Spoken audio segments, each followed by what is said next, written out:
ঠিক আছে আম্মু, আধা কেজি মুড়ি 10 টাকার জিলাপি, আধা কেজি মুড়ি 10 টাকার জিলাপি, আধা কেজি মুড়ি 10 টাকার জিলাপি।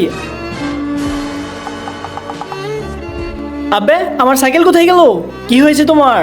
আমার নতুন সাইকেল হারিয়ে গেছে, আমি এখন কিভাবে বাড়িতে যাব? আমার বুদ্ধি মতো চললে তুমি অবশ্যই তোমার সাইকেল পাবে। দেখো ভালোই ভালোই আমার সাইকেল ফিরিয়ে দাও, না হলে আমি সেই কাজটাই করব যে কাজটা দীপু ভাই করেছিল। দেখো ভালোই ভালোই আমার সাইকেল ফিরিয়ে দাও, না হলে আমি সেই কাজটাই করব যে কাজটা দীপু ভাই করেছিল।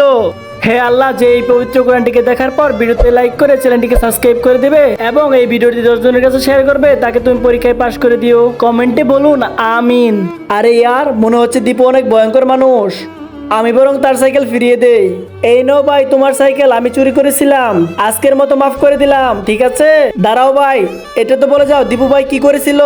যখনই দীপু ভাইয়ের সাইকেল চুরি হতো তখন সে বাজার থেকে নতুন আরেকটি সাইকেল কিনে আনতো।